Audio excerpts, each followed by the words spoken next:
Magandang araw po sa inyong lahat. Ako po si Dr. Victor Castillo. Ang pag-aaral tungkol sa kung paano direktang nakakonekta ang ating body clock, kalidad ng tulog at nutrisyon sa gabi sa kalusugan ng mga stem cells ng isang adult ay isa sa pinakamainit at pinakamabilis lumagong larangan sa anti-aging science ngayon. Ang mga natuklasan ng mga mahihigpit na pag-aaral sa medisina nitong mga nakalipas na taon ay mas eksakto at mas matalas kaysa sa mga sabi-sabi lang na madalas nating naririnig. Ngayong gabi, nandito ako para ibigay sa inyo ang eksaktong kaalamang iyon. Ibubunyag ko ang mekanismo, ituturo ko ang mga partikular na pagkain, ang eksaktong dami, at ang golden time o ginintuang oras na sinasang-ayunan ng mga ebidensyang medikal.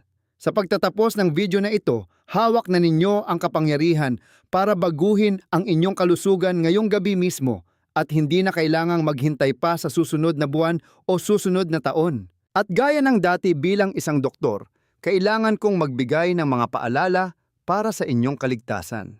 Ito ay isang educational content na nakabase sa mga peer-reviewed na pag-aaral.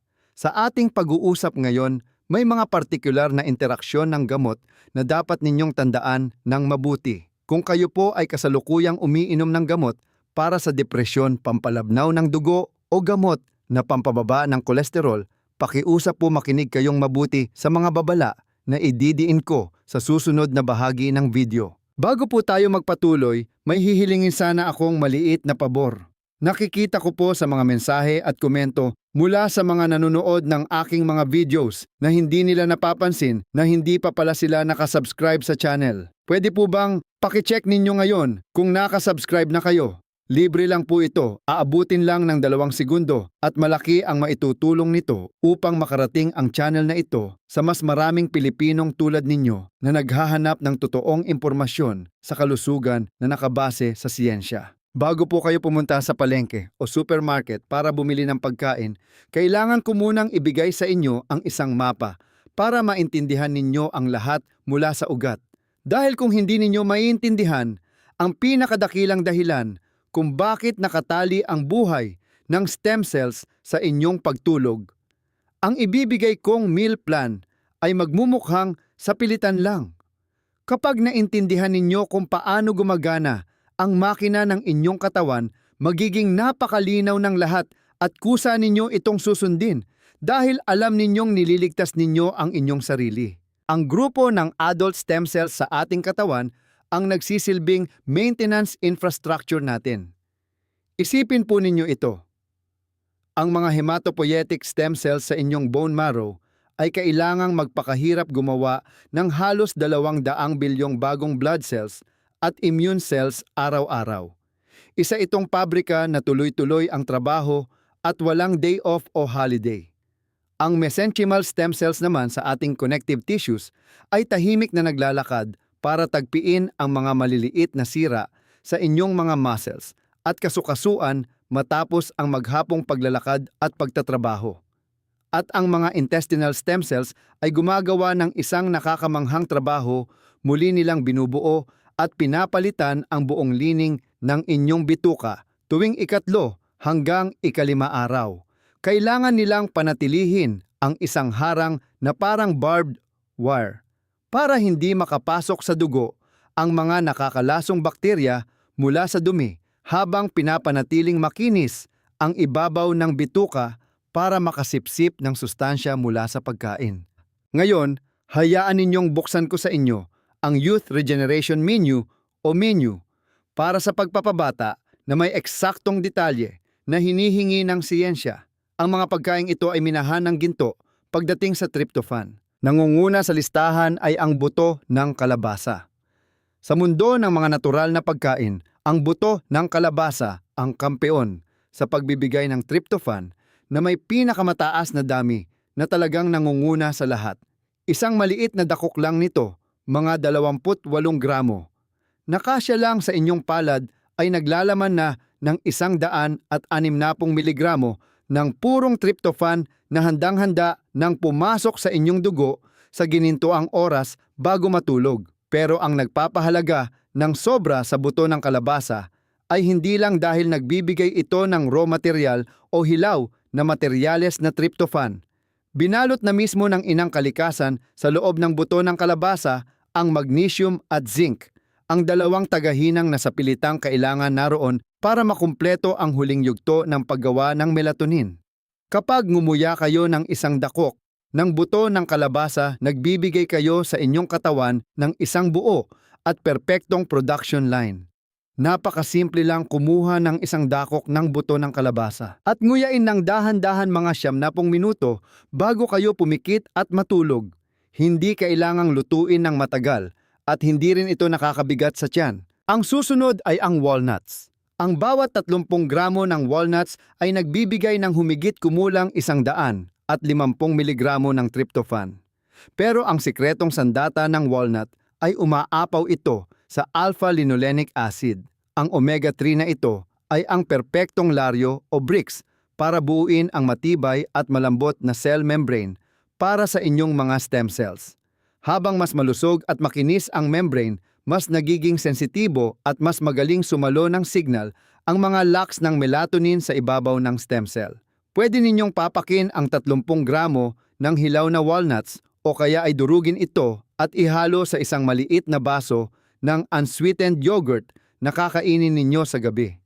Bukod sa masarap magaan sa tiyan at napakalalim ng naibibigay na nutrisyon sa stem cells. Pangatlo, isang prutas na pamilyar sa Pilipinas, hinog na saging. Ang saging ay nararapat na parangalan dahil nagdadala ito ng isang napakahalagang kasama ng tryptophan, ang vitamin B6. Sa proseso kung saan niluluto ng inyong pineal gland ang tryptophan para maging serotonin at mula serotonin papuntang melatonin, sa pilitang kailangan nito ang tulong ng vitamin B6 bilang catalyst. Kung walang B6, mai-stuck ang buong production line. Habang mas hinog na hinog at may mga itim na tuldok na ang balat ng saging, mas mataas ang B6 na maa-absorb ng katawan. Ang isang katamtamang laking hinog na saging na kinain, mga 60 hanggang 90 minuto bago matulog, ay isang kumpletong package ng raw materials at catalyst para sa inyong pineal gland. Ito ang pinakabanayad at pinaka-safe na piliin para sa tiyan, lalo na sa mga tito at tita nating madalas sikmurain o hindi natutunawan sa gabi. Pang-apat, laman ng manok. Isang maliit na piraso lang na mga 60 hanggang 80 gramo ng puting laman ng manok na steamed o nilaga bilang bahagi ng inyong maagang hapunan. Ang puting laman ng manok ay may mataas ding level ng tryptophan. Ngunit tandaan ninyong mabuti ang salitang oras. Ito dapat ay bahagi ng maagang hapunan at mahigpit na ipinagbabawal na maglaga ng manok para kainin ng alas 10 ng gabi bago matulog. Kailangan ng tiyan ng 2 hanggang 3 oras para matunaw ang manok at maging amino acid na tryptophan na papasok sa dugo. Ang pagkain ng malapit sa oras ng pagtulog ay magpapasikip lang ng inyong tiyan at ang dugo ay mapupunta sa inyong sikmura na magiging dahilan pa para hindi kayo makatulog magdamag. At ang pang-5, isang mahiwagang inumin na baka hindi pa alam ng marami sa atin at nasa ibang level ang galing nito, tart cherry juice. Bakit ito kakaiba? Dahil ang mga naunang pagkain na nabanggit ko ay naglalaman lang ng tryptophan. Samantalang ang tart cherry juice ay mayroon ng mismong natural at purong melatonin sa loob ng katas nito. Sinukat na ito ng mga siyentipiko, ang 30 mililitro ng concentrated tart cherry juice ay nagbibigay ng napakagandang dami ng biological melatonin na didiretso sa inyong dugo. Kahit na ang dami nito ay hindi kasing tapang ng mga tableta, ito ay isang napakahalagang natural na supply. Bukod pa rito, ang red active ingredient na anthocyanin sa tart cherry ay talagang tumutulong na pahabain ang oras ng deep sleep ninyo. Pinatunayan na ito ng mga brainwave monitors. Kapag uminom kayo nito, umiinom kayo ng inumin na pinagsama ang 3 himala: tryptophan buhay na melatonin at anti-inflammatory compound na nagpapahaba ng malalim na tulog. Gayunpaman, kailangan kong magbigay ng mahigpit na medikal na babala rito. Ang tart cherry juice ay mayroon pa ring napakaraming natural na fructose o asukal. Ang mga tito at tita nating may diabetes ay mahigpit na inuutusang i-dilute o haluan ng maraming tubig Ang 30 mililitro ng juice na ito inumin ng dahan-dahan at dapat laging i-monitor ang inyong blood sugar. Pangalawang babala. Binabago ng tart cherry ang isang enzyme sa atay na siya namang nagtatunaw ng mga gamot na pampababa ng kolesterol o statins. Kung umiinom kayo ng gamot sa kolesterol sa gabi, ang pag-inom nito kasabay ng tart cherry juice ay pwedeng magpataas ng toxicity o lason ng gamot sa inyong atay at muscles.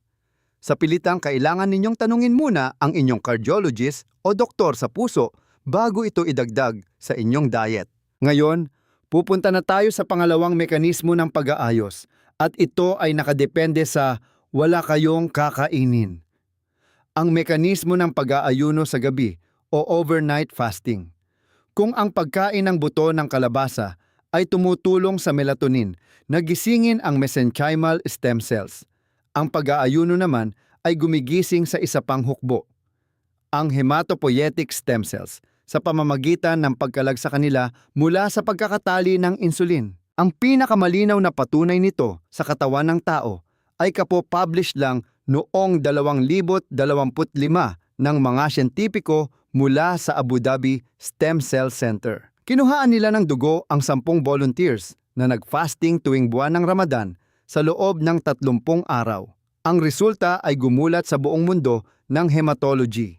Ang pag-aayuno ay nagdulot ng napakalaking pagdami ng pinaka-orihinal na hematopoietic stem cells na lumalangoy sa kanilang dugo. Binasag ng pag-aayuno ang mga harang at pinuwersa silang lumabas mula sa malalalim na kuweba ng bone marrow at pumunta sa unahan para i-renew ang katawan. Walang kahit anong tableta, walang kahit anong ineksyon ang himala ay ipinanganak mula sa mismong pagiging walang laman ng inyong tiyan. Ano ba ang medikal na mekanismo rito? Sa normal na sitwasyon, ang mga hematopoietic stem cells ay pinipilit na mag-hibernate o matulog sa loob ng bone marrow dahil sa dalawang nakabantay na gwardiya, ang hormone na insulin at ang IGF-1. Kapag lagi kayong kumakain sa gabi, ang asukal at insulin sa dugo ninyo ay laging mataas. Ang inyong mga stem cells ay laging nakakatanggap ng pekeng utos na maraming pagkain sa labas, stable ang lahat, ituloy nyo lang ang pagtulog ninyo. Hindi nyo na kailangang gumawa pa ng maraming sundalo. Ngunit kapag nagkaroon kayo ng lakas ng loob na isara ang inyong bibig at mag-fasting, magdamag sa loob ng 12 oras ang inyong insulin at IGF, isa ay babagsak sa pinakamababang level kinabukasan ng umaga. Ang mga posas ay matatanggal. Magugulat ang mga hematopoietic stem cells at makakatanggap ng alarm. Paubos na ang pagkain. Nagkukulang na ang katawan. Kailangan na nating mabilis na gumawa ng mga bagong cells at i-rebuild ang immune army para mabuhay. Nakita nyo na po sa pamamagitan lang ng hindi pagkain magdamag. Kusang loob ninyong tinanggal ang kadena na ibinaon ng pagtanda at ng diabetes sa inyong bone marrow sa matagal na panahon. Ang panuntunan dito ay napakahigpit at malinaw. Tapusin ninyo ang inyong hapunan bago mag-alas 8 ng gabi. Ang pinakamaganda ay tapos na kayong kumain mula alas 7 hanggang alas 8 ng gabi at pagtunog ng orasan ng alas 8. Mahigpit na ipinagbabawal na magpasok ng kahit anong may calories sa inyong bibig hanggang sa mag-almusal kayo kinabukasan. Ang maligamgam na tubig o isang tasa ng manipis at unsweetened na chamomile tea ay hindi makakasira sa prosesong ito. Pero kahit isang lagok lang ng wine, isang pirasong biskwit o kahit isang lagok ng orange juice, agad nitong gigisingin ang insulin at ang sirena para pigilan ang stem cells ay muling tutunog sa inyong bone marrow sa loob lamang ng 5 minuto. Hindi ninyo kailangang pahirapan ang sarili ninyong gawin ito. Gabi-gabi ang pananatiling disiplinado sa paggawa ng 12 oras. Nasarado ang tiyan, kahit 4 hanggang 5 gabi lang sa isang linggo ay sapat na para makaipon ng napakalaking kayamanan para sa inyong kalusugan. At pakiusap, tandaan ninyo ang mga nakahain sa inyong hapagkainan tuwing gabi ay may malaking kinalaman sa inyong buhay at kamatayan. Kung kumakain kayo ng isda, karne at nilagang gulay, hindi biglang tataas ang inyong insulin.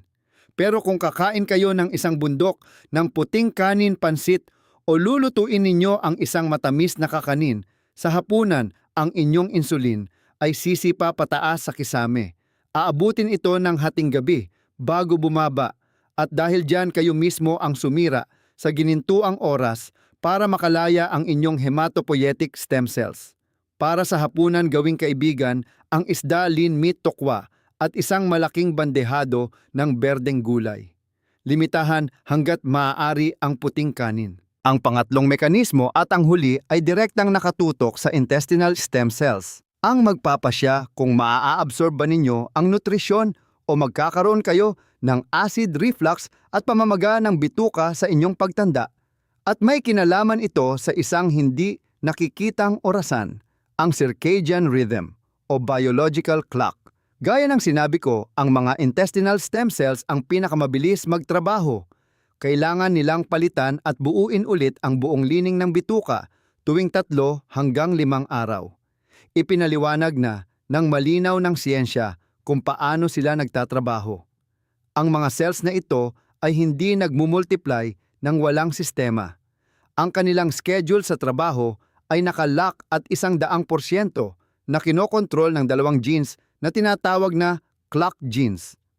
Ang 2 genes na ito ay nasa loob ng cell at kapag dumating na ang tamang oras, nag-uutos sila, buksan ang pinto, simulan na ang pagdoble ng DNA. Ibig sabihin, ang proseso ng pag-aayos ng tumatanda ninyong bituka ay nakaprograma na para gumana sa mga partikular na oras. Anong masamang mangyayari kapag hindi regular ang oras ng pagkain ninyo? Halimbawa, ngayon kumain kayo ng alas 6 ng gabi, kinabukasan, uminom kayo ng beer at kumain hanggang alas 10 ng gabi. Habang umiinom ay nanonood pa ng TV na napakaliwanag ng screen hanggang hating gabi. Kapag ganito ang mga magulong signal ng liwanag at pagkain ay magpapagulo at magpapaikot sa inyong clock genes sa loob ng mga cells ng bituka. Magiging hilo at lito ang inyong orasan.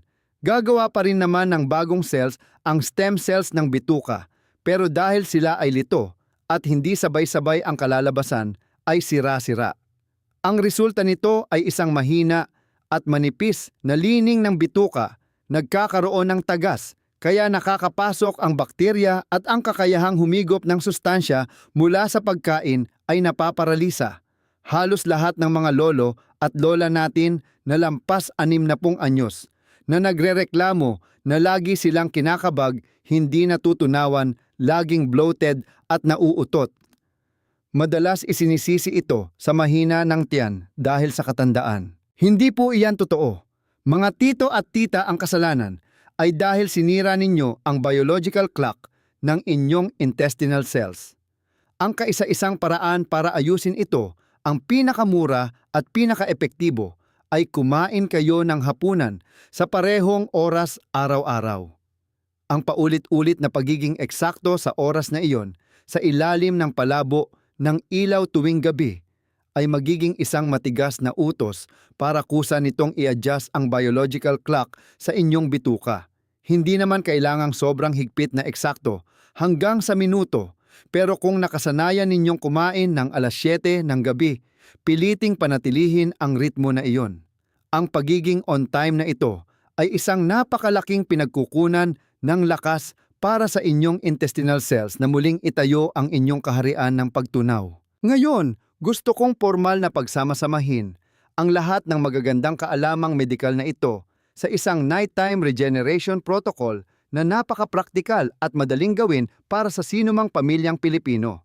Mula alas 7 ng gabi hanggang pinaka-late na ang alas 8 ng gabi. Umupo at kumain ng magaang hapunan. Maraming berdeng gulay, isda o karne at bawasan ang kanin. Sa mismong oras ng pagkain o agad pagkatapos kumain, i-supply ninyo ang tryptophan materials, 1 dakok ng roasted pumpkin seeds o 1 dakok ng walnuts o kumain ng 1 hinog na saging.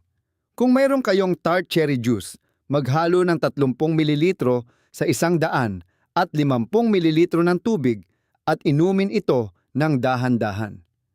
Kailangan ninyo lang pumili ng isa sa mga ito, hindi kailangang kainin lahat. Pagpatak ng alas 8 ng gabi, ideklara ninyong nakakandado na ang inyong bibig at ang inyong refrigerator. Mahigpit na ipinagbabawal ng ngumuya o uminom ng kahit anong may calories hanggang alas 8 ng umaga kinabukasan. Tubig na maligamgam lang ang pwedeng inumin. Siguraduhin ang eksaktong 12 oras na fasting para alisan ng kadena ng inyong bone marrow ang inyong stem cells. Mga 30 minuto bago kayo humiga sa kama, uminom ng 200 hanggang 400 miligramo ng magnesium glycinate. Ito ang golden key o gintong susi na gumaganap sa dalawang malaking papel. Una, ito ang tagahinang na sapilitang kailangan para matagumpay na mabuo ng pineal gland ang melatonin. Pangalawa, ito ay isang natural na pampakalma na nagpaparelax sa inyong mga nerves, humihila sa inyo para bumagsak sa slow wave sleep, ang mismong battlefield o labanan kung saan nagre-rebuild o nagre-repair ang stem cells. Uulitin ko po, dapat itong nasa form ng magnesium glycinate para mas magaan sa tiyan at hindi maging sanhi ng pagtatae tulad ng ibang murang klase ng magnesium. Isang huling at napakahalagang paalala tungkol sa pag-inom ng melatonin supplements mula sa botika. Alam kong maraming lolo at lola natin ang umaabuso rito. Dahil sa kagustuhang kumita, madalas ginagawang 3 miligramo, 5 miligramo o kahit 10 miligramo pa ng mga pharmaceutical companies ang bawat tableta ng melatonin. Pinatunayan ng medisina. Ang ganyang pag-inom ay parang nagbato kayo ng bomba sa inyong utak. Ang pinaka-ideal at pinaka-safe na dose na eksaktong tutugma sa inyong natural na pisyolohiya ay 0.5 hanggang 1 miligramo lamang. Kung iinom kayo ng mataas na dose sa mahabang panahon, ang mga locks o receptors ng melatonin sa inyong utak ay manhid at masisira at habambuhay na ninyong mawawala ang natural na kakayahang antukin at makatulog. Kung umiinom kayo ngayon ng melatonin, hati-hatiin ninyo ang tableta para makuha ang eksaktong 0.5 miligramo na dose at mahigpit na ipinagbabawal, huwag na huwag iinumin ang melatonin kasabay ng mga sleeping pills o sedatives, at huwag basta iinom kung kayo ay umiinom ng blood thinners, lalo na kung sino man sa inyo ang umiinom ng gamot sa depression. Mahigpit na ipinagbabawal ang basta-bastang pagkain ng pumpkin seeds, saging o walnuts batay sa planong ito kung walang pahintulot mula sa inyong psychiatrist. Ang serotonin storm ay maaaring maging mapanganib sa inyong buhay. Maaari kayong magtanong, "Doc, parang sobrang simple naman ng planong ito. Totoo ba talagang may epekto ito? O dahil matanda na ako, wala nang epekto sa akin ang kahit anong gamot?" Mga tito at tita, ang molecular biology ay hindi marunong magsinungaling. Kung gagawin ninyo ito ng tama, ang himala ay mangyayari at masusukat ninyo base sa isang malinaw na timeline. Sa unang 3 araw, hindi ninyo pa agad mararamdamang nawala ang sakit ng inyong buto at kasukasuan. Pero mapapansin ninyo, nagigising kayo sa umaga na may napakagaan na ulo at nakakapagtakang refresh na pakiramdam. Iyan ay dahil ang magnesium at ang pagbaba ng inyong blood sugar ang humila sa inyo sa isang mas malalim na pagtulog mula ika-7 hanggang ika-14 na araw. Paggising ninyo sa umaga, mapapansin ninyo na ang mga kasukasuan sa daliri at tuhod ay hindi na masyadong matigas at mas mababa na ang pangingirot nito. Bakit? Dahil ang inyong mesenchymal stem cells ay nakatanggap na ng sapat na melatonin, binawasan nila ang paglalabas ng mga nakakalasong kemikal na nagdudulot ng pamamaga. Ang inyong bone marrow ay nagsisimula na ring gumawa ng mga bago at malulusog na stem cells dahil sa inyong fasting sa gabi. Ang enerhiya ninyo sa maghapon ay magiging mas matagal at hindi na kayo madaling mapapagod o hihingalin sa una at ikalawang buwan. Sa panahong ito, kung magpapa-blood test kayo, ang inyong inflammation index ay mabilis na bababa at gaganda ang resulta ng inyong kolesterol. Ang inyong bituka ay ganap na napalitan ng bago, kaya mas gaganahan kayong kumain, kalmado ang inyong tiyan, at magiging regular ang inyong pagdumi araw-araw. Ang inyong balat ay magiging mas malinaw, mababawasan ang pagiging tuyo at mga dark spots, at ang simpleng hiwa sa kamay ay mas mabilis ng maghihilom. Mga lolo, lola, tito at tita, Ang mga adult stem cells sa loob ng ating katawan ay hindi mga magic pills para hindi na tayo mamatay at mabuhay ng walang hanggan. Hindi nila kayang ibalik ang isang 70 anyos na lolo sa pagiging 20 anyos na binata o hindi nila kayang patubuin muli ang isang kidney na tuluyan ng nasira. Ngunit ang kanilang pinakadakilang kapangyarihan ay ang kanilang matibay na kakayahang mag-maintain at mag-ayos. Ang bilis kung paano nila nililinis ang mga basura sa katawan at tinatagpian ang mga nasirang tissue ang siyang magdedesisyon kung gugugulin ninyo ba ang mga natitirang taon ng inyong buhay sa isang wheelchair sa loob ng ospital o magkakaroon kayo ng kalayaang maglakad ng payapa sa parke tuwing umaga para panoorin ang pagsikat ng araw.